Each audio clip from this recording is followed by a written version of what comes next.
রাস্তার মাঝখানে একটা প্রেগন্যান্ট ছাগল ঘুরে বেড়াচ্ছিল। গাড়ি ছুটে যাচ্ছে, কিন্তু কেউ থামছে না।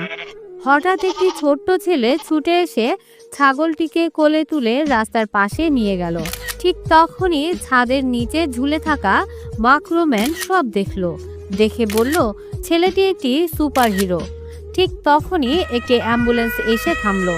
দুজন লোক বেরিয়ে ছাগলটিকে তুলে নিয়ে গেল হাসপাতালে। হাসপাতালের ডাক্তার দৌড়ে এসে বলল, এখনই অপারেশন করতে হবে। ছাগলটিকে অনেক কষ্ট করে জোর করে ধরে রেখে অপারেশন করানো হলো। অবশেষে অপারেশনের পর বের হলো দুটো ছোট্ট ছাগল ছানা। ছেলেটি বসে বসে ভাবলো, তার ছোট্ট একটুখানি দয়া আজ 3টি প্রাণ বাঁচিয়ে দিয়েছে। এটা ভেবে নিজেই খুশি হয়ে গেল। পেছনে দাঁড়িয়ে থাকা মাইক্রোম্যান চুপচাপ বলল, সুপার হিরো হতে পাওয়ার লাগে না, লাগে কেবল একটা ভালো হৃদয়।